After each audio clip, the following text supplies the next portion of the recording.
বিষয়টা রাজনৈতিক নয়, বাঙালি হিন্দুদের অস্তিত্ব রক্ষা, এপারে ওপারে স্বজন প্রত্যেকের পাশে রাজনীতির ঊর্ধ্বে দাঁড়ানো উচিত। সেটা পরিবেশ পরিস্থিতি অনুযায়ী যদি এই রাজ্যের শাসক দল বা মুখ্যমন্ত্রীও চান, সেটা তার সদিচ্ছা বা তার যে বক্তব্য কার্যক্ষেত্রে প্রমাণ করে তিনি দেখান।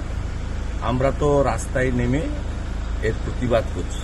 আমরা যখন বাংলাদেশ ডেপুটি হাই কমিশনে প্রথম আমি গেছিলাম এই ঘটনার পরে, তখন উনার পুলিশই 6টা ব্যারিকেড করে আমাদের আটকেছিল।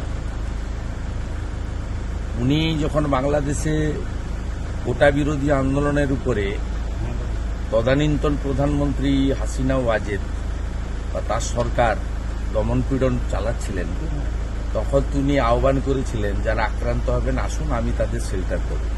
তখন প্রধানমন্ত্রীর কথা, পররাষ্ট্র দপ্তরের কথা, পররাষ্ট্র নীতির কথা তার মনে ছিল না।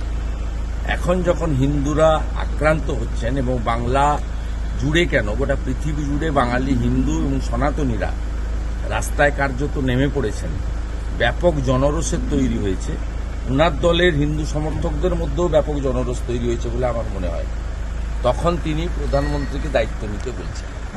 দায়িত্বটা উনাকেও নিতে হবে। তিস্তা চুক্তির ক্ষেত্রে উনার আপত্তি থাকতে পারে, আবার উনি আদানিকে ফরাক্কার উপর দিয়ে বাংলাদেশে বিদ্যুৎ লাইন নিয়ে যাওয়ার জন্য আম এবং লিচু চাষিদের মাথায় পুলিশকে দিয়ে লাঠিও মারাতে পারে। তাই একই রঙে বিভিন্ন রূপ না দেখে রাজনীতির ঊর্ধ্বে উঠে করুন। এবং আমি একজন সনাতনী হিসেবে, আমার মা বরিশাল থেকে আগত হিসেবে, আমাদের প্রত্যেকের এই অনুভূতিটা আছে, আমার মধ্যে সেটা কাজ করছে। তাই আমি সনাতনী ধ্বজ এবং জাতীয় পতাকা নিয়ে রাস্তায় নেমেছি। ভোট চাই, ভোট দাও, পাল্টে দিন, উল্টে দিন, গদিটা আমাদের দিয়ে দিন, এ কথা আমরা কোথাও বলছি না। আমরা বলছি দুনিয়ার হিন্দু এক হও এবং এই অত্যাচার বন্ধ করো। এবং আমি গত পরশুদিনই যাদবপুরে বলেছিলাম যে সমস্ত মানবিক দেশগুলি, ভারত সহ, উচিত জাতিসংঘে অবিলম্বে পিস কিপিং ফোর্স পাঠিয়ে পীড়িতদের উদ্ধার করে। সে কথা আজকে মুখ্যমন্ত্রী বলছেন, তা আপত্তির কিছু নেই, কিন্তু সেই সদিচ্ছার প্রকাশ কার্যক্ষেত্রে দেখানো উচিত। দাদা বলছে লাস্ট 10 দিন ধরে গভর্নমেন্ট অফ ইন্ডিয়া চুপ করে বসে আছে, তার দল মিছিল করছে। কেউ চুপ করেছে? 3বার পররাষ্ট্র দপ্তর থেকে আপনার রিয়াক্ট করেছে, 3বার। পররাষ্ট্র দপ্তরের মুখপাত্র বলা মানে ভারত সরকারের বলা।